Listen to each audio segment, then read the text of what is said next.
Una indita muy chula tenía su anafre en una banqueta. Su comal negro y limpio freía tamales. Este era el cronista de la Ciudad de México.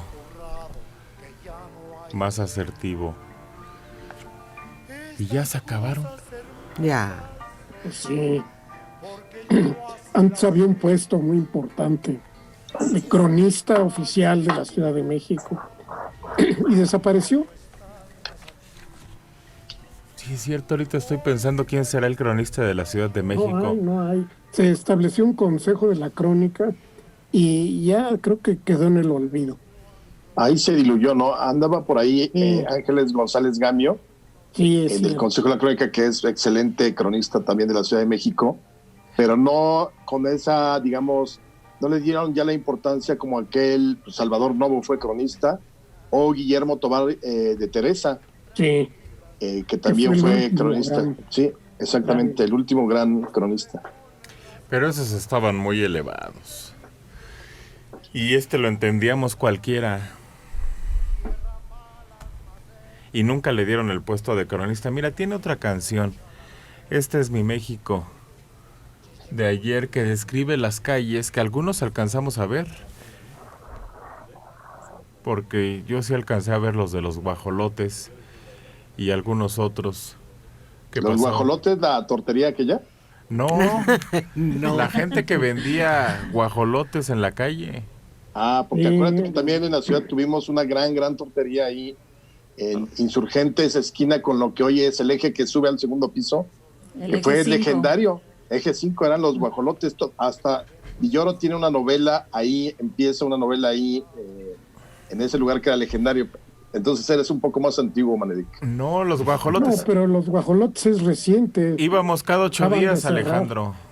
Acaban de cerrar. Cada 8 días estábamos ahí porque nos gustaba el animal que hay. No, pero en los años 50 era un recorrido muy curioso el que hacían diferentes personas por la ciudad. Cerca de Navidad recorrían las calles del centro con guajolotes amarrados de un mecate para las personas que iban a cenar guajolote en esa época.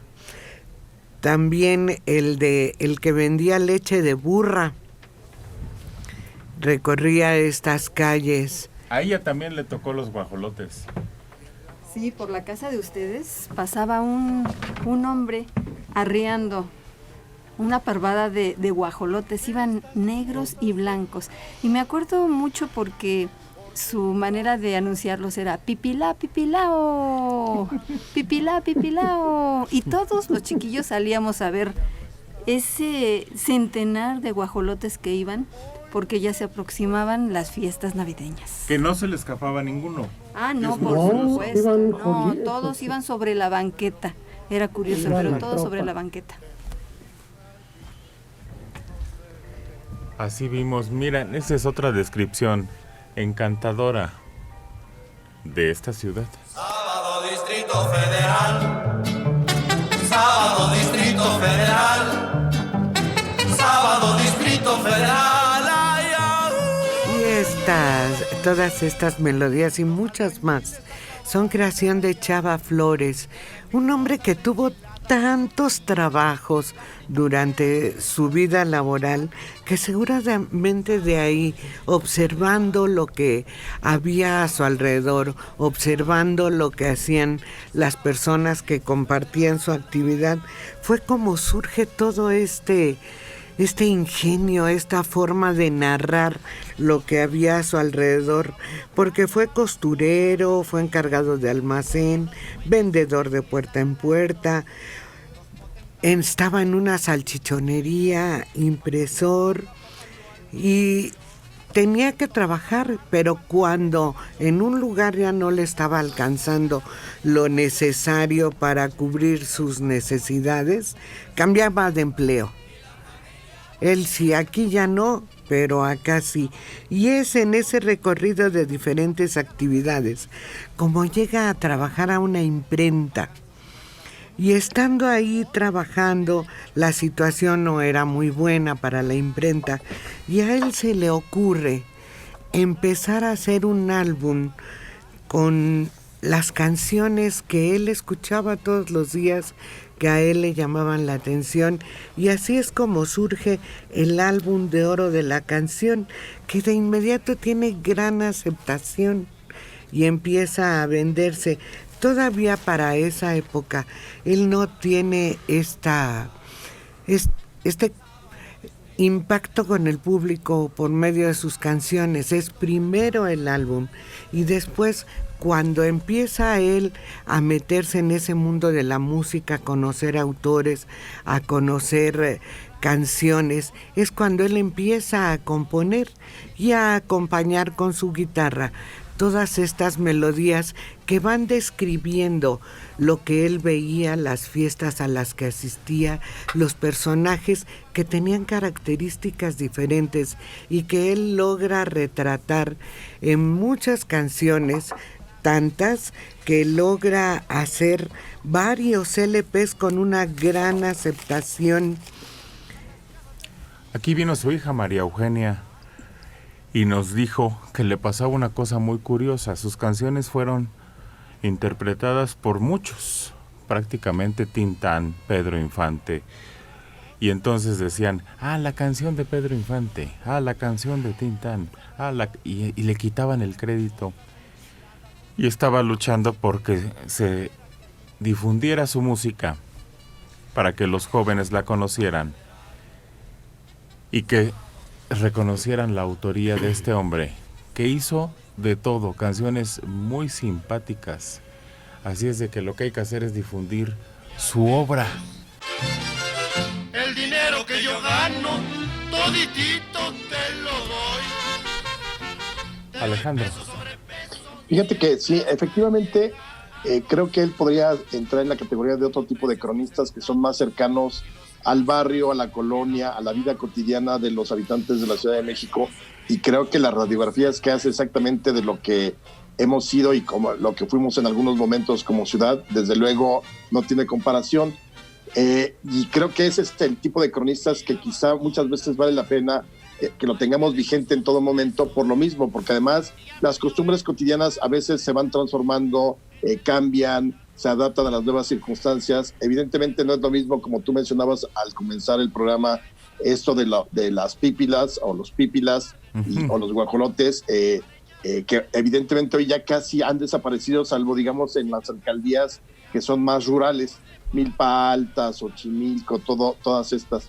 Y por otro lado están los otros cronistas que eran los que se dedicaban, o sea, Artemio de Valle Arizpe, Salvador Novo, que se dedicaban a recuperar la historia de la ciudad, cómo se había formado, cómo crecía, y desde luego de pronto se metían con algunas cosas también cotidianas, como Novo, que tiene varios libros, incluso tiene uno de Coyoacán, otro de la comida en la Ciudad de México, La Nueva Grandeza Mexicana, que te habla de México en la época de Miguel Alemán, que digamos fue una recreación o un remake, valga la expresión, de La Grandeza Mexicana de Bernardo de Valbuena de mediados del siglo XVI.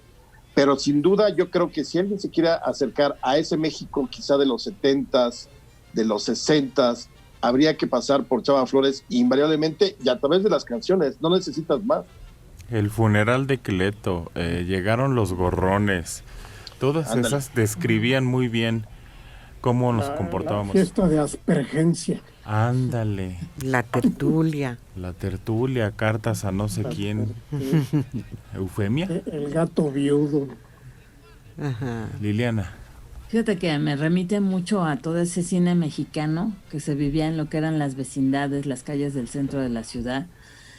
Escuchando cualquier canción de Chava Flores, como que asociaría eso, ¿no? A esa descripción musical, pero refiriéndote a esos momentos en que había mucha cercanía, ¿no? Entre las personas que habitaban en estos lugares que estaban llenos de departamentos, de viviendas, en cómo se daba la economía en ese tiempo, cuál era el tipo de vida, las costumbres, las comidas. Entonces, realmente hace un análisis tan profundo de lo que era la vida del mexicano, de determinada etapa de nuestra historia y cómo eran las relaciones también. O sea, lo hace de una forma muy festiva, muy, muy picante, muy divertida, pero realmente es todo un estudio sociológico. O sea, cómo estamos acostumbrados a ver nuestros gastos, nuestras costumbres, cuáles son nuestros valores, ¿no? Que hacer una fiesta puede ser lo más importante de tu vida y que si no lo hiciste en un momento lo podrás hacer 40 años después. Y todo eso nos retrata como cierta parte de lo mexicano que somos. Dora. Y Chava Flores lo hace en un círculo local, lo hace describiendo, perdón, Ciudad de México. En ese mismo nivel podría estar Pepe Guizar como el pintor musical que le dedica una canción a diferentes estados, haciendo una descripción también de usos y costumbres, de la artesanía, de la forma de vida, resaltando sus maravillas naturales, turísticas. Podría ser otro tipo, les preguntan. Sí, sí podría. ¿Entraría ahí? Claro. Claro, nada más que él no era festivo, él era muy serio. Sí, claro, pero también entra en este cajón, como dices, Dora, porque lo entendemos. Los otros eran elevados, como decíamos, y estos son de una manera tan sencilla y tan familiar que no se nos olvida. Popular.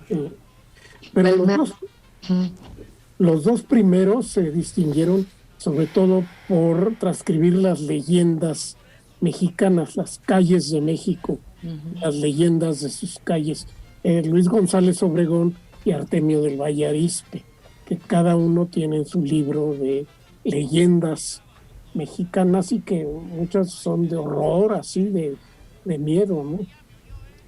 Y qué ocurría y por qué se hizo famosa cada calle y callejón. Liliana.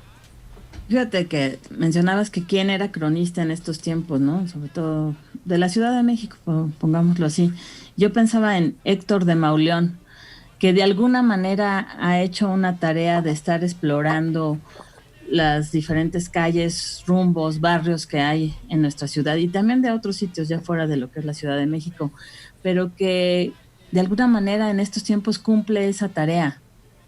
Ha hecho incluso un libro, no sé si es uno o son dos, sobre calles que tienen placas que nos llevan a una historia, que nos llevan a personajes que habitaron ese sitio, que nos lleva a conocer costumbres que se seguían en determinadas colonias, cosas que sucedieron importantes en nuestra ciudad. Y yo le daría de algún modo ese papel a Héctor de Mauleón en la actualidad. Entonces no dejes fuera a Rafael porque el libro es una coautoría. Es Héctor de Mauleón y Rafael. Rafael Pérez Gay. Claro. También. Pues este es el hombre que nos hacía reír con sus canciones. A mí sí, mucho todavía. Me parecen muy entretenidas. Para los niños me parecen adecuadas. Porque no solo de la ciudad, sino que hablaba de otros temas como este. Antes sacaba del mandato, me daba pa' mi helado, mi cine y mi gurbol. Ahora con lo que me ha pasado me tiene más enfriado que un hielo de highball. Raúl Guerrero, mi suegra, hacía un mole de guajolote y todos peleábamos la molleja. ¡Qué tiempos! Es que los guajolotes que se acordó Alejandro no eran las tortas solamente, sino hacían uno con mole y en varias presentaciones. Era un restaurantazo, yo no sé cómo lo dejaron morir. Oye, y además, bueno, a la abuela de mi exmujer los mataba, ella misma se encargaba de romperles el cuello. O sea, cosas que a mí me parecen, quizá yo no me atrevería tanto. Lo podría ver, pero no sé si... ¿Por qué no viste esas señales a tiempo?